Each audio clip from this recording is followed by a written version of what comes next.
So I want to talk about the concept of a Mary Sue and why Mary Sue characters don't work and why there's so much of a fan backlash against Mary Sue characters. I think people are confused on the other side about where this is coming from. So first of all, we have to identify what a Mary Sue is.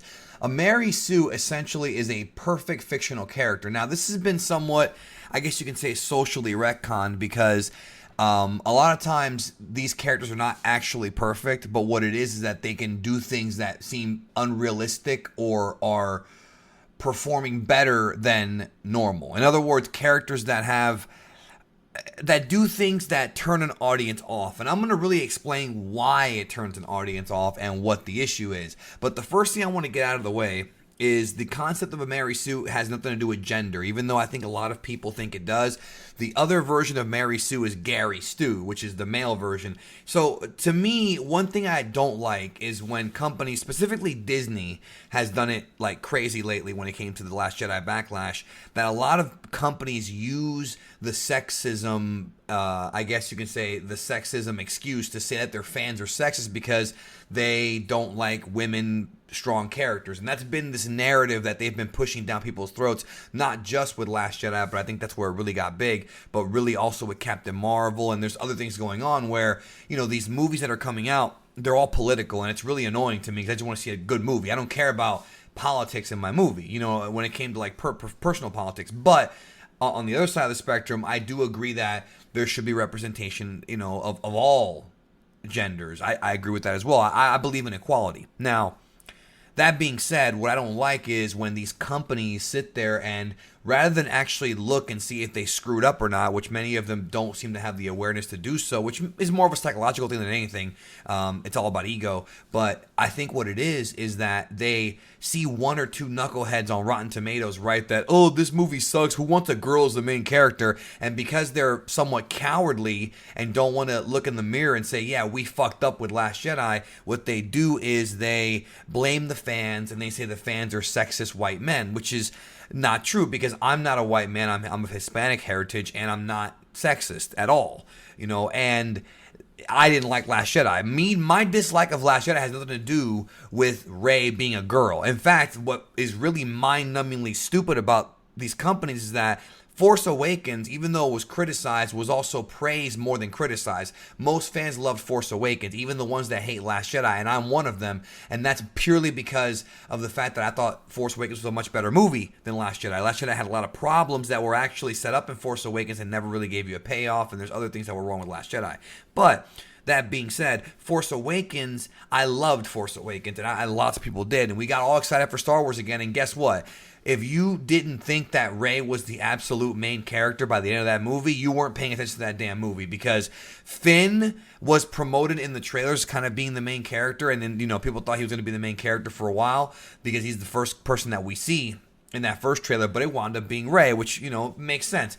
Nobody had a problem with Rey being a main character. In fact, her being a Mary Sue in that movie was written off by most fans because they thought, okay, they're going to explain her heritage in part 2, and she's probably a Kenobi or a Skywalker or a Palpatine, and maybe she has the Force running through her veins, or maybe she's a literal virgin in the Force, or maybe she's the reincarnation of Anakin, or whatever fan theory you wanted to come up with, right?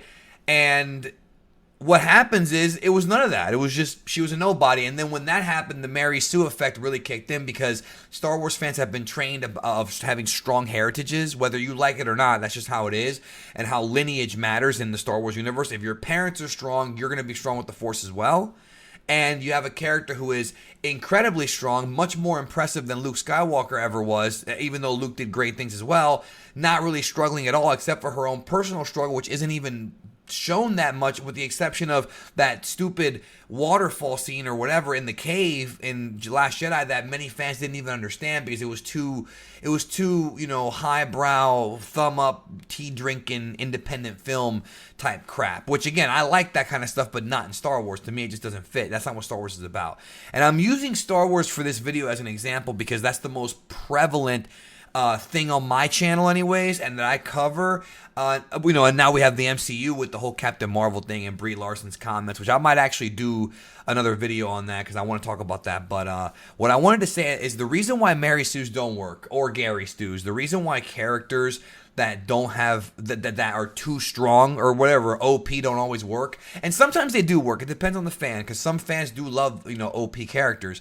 I personally don't, and I think the reason for that's because the best stories, really since the beginning of time, since the Greeks and the Romans were telling us stories and writing them down on stone tablets or whatever the hell they were doing, all the way to literature, and when there were great stories being written in books. And of course we have the Bible and other religious texts, not to mention other tales and stories.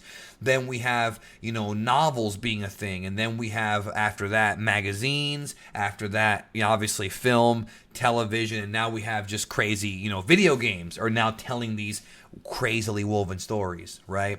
Well, the point is that an audience, whether they're male, female, gay, straight, trans, whatever they might be, it doesn't matter.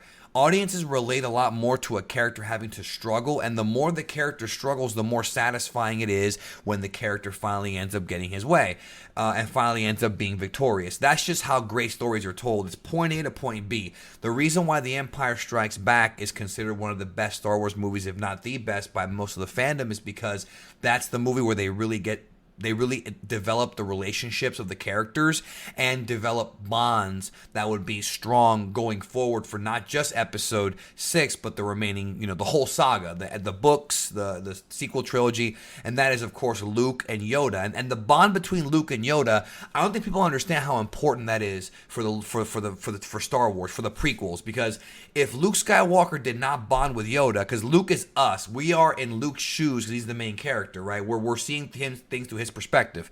Luke established the bond with Yoda, and because of that, we got a bond with Yoda. So when we see Yoda in the prequels, we're like, oh, it's Yoda, and we're all fans of this character that we love from The Empire Strikes Back. It's important to establish those things. And of course, we have in the other side, we have the Han and Leia love story, which was a great thing as well. Plus, the whole introduction of Lando and how he ties into Han and Leia. So all that stuff is important. And the thing about Empire Strikes Back is Luke Skywalker loses. The main character loses, and he has to lose in order for his victory in Return of the Jedi mean what it does. And that's all great stories have that. You have to have a main character go through some kind of struggle, something that human beings can relate to, whether they be struggled physically, emotionally, or mentally. And I think the issue is that with certain characters, that they don't go through that struggle, or at least that struggle is not portrayed or executed properly in the fiction they're trying to tell. See what I'm saying? In the story. People turned on John Cena because they thought that he always won. If you actually look, though, John Cena did not always win. Not to mention that John Cena, what's crazy about Cena not losing frequently is that when he did lose, it mattered more. Like when he lost to Brock Lesnar, when he lost to Daniel Bryan. I'm using wrestling analogies now. That's the crazy part, is that at the end of the day, they got more out of Cena not losing than they did him losing, because it meant more when he did lose. See, that's the other side of the spectrum. But the thing is, when you're creating a story, developing a story, you always have to have a character go through some kind of struggle, or else there is no story, whether it be, like I said, emotional, physical, or mental. When it comes to Rey from Star Wars, I think Rian Johnson did intend for her to have a struggle. He even said her struggle is more internal. But the problem is, even though we all related to the fact that Rey has something wrong with her internally, her seeking, she wants validation, she wants a place in the galaxy, that's fine, except for the fact that Rian Johnson didn't really give us enough of that in the script, and it was there subconsciously, but the execution was so odd and also out of nowhere, because why is she so strong then? Oh, well, the Force now can balance itself and create somebody very powerful to match up with Kylo. Okay, I guess that's their explanation, right? But a lot of fans didn't like that because it's almost like new lore. It kind of goes against what we've been learning. Why would the Emperor and Vader have been in control for 19 years or whatever if this was true? See what I'm saying? There's all these plot holes and changes.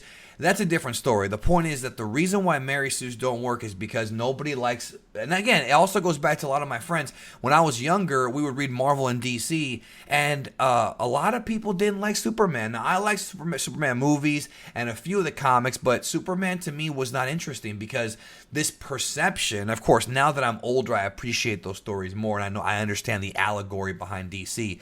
But the perception is that Superman rarely lost or almost never lost. So where's the drama there if the dude's so damn powerful? You know what I'm saying? And you always want to have the main character, the hero, get challenged. That is what creates a bond because we get challenged in life and we have to overcome it. Obviously, we don't have to deal with the same things that Luke Skywalker or Goku or any of these characters deal with, thankfully, but we do deal with similar things, being betrayed, being lied about, or being, slandered like Superman has been, or Spider-Man by J. Jonah Jameson. When I've been slandered so many times on YouTube, it's common. It's still going on. Bullshit being spread about you. We can relate to that as people. Also, we have, other situations like, if you're going to try out for like the army and you're just not physically ready, those Rocky movies, or if you're getting ready to become an actual athlete, you train. Like, movies and stories are meant to touch us. That's why Rocky movies and Mighty Ducks and sports movies, you don't even have to play the sport. I never played hockey. I played street hockey when I was in middle school, and I love the Mighty Ducks. I wasn't really a football player, a little bit of football in high school, but I love Any Given Sunday. You know what I'm saying? I definitely never boxed, but I love Rocky because we can relate to that. It's a relatable character, lovable loser. But they don't always have to be losers, but they can't always be winners. See what I'm saying? They have to win when it matters, and when it wins, it's a pop. The audience is satisfied. That's why Mary Sue's do not work. That's why in Captain Marvel, one of the big flaws of that movie was that it wasn't the fact that she was that strong. That's not even it. The problem I had with that movie when it came to the Mary Sue aspect is that she really did not struggle that much. Her struggle was mostly her trying to get her memories back, which she wound up getting back. But there was nothing particularly too painful about her memories. It was just her finding out how she got the powers. It wasn't like it was a deep personal thing. We didn't get to know Carol Danvers' family or her actual struggles prior to her being in the Air Force or in the Army or whatever. See what I'm saying? So we can't relate to her like that. We just can't. And maybe in sequel movies they can go back and touch on it, but look at how they did Iron Man 1, where you have Tony, and I might do a separate video. I probably will do a separate video about this. You have Tony getting captured, by terrorists, and he makes the best of it.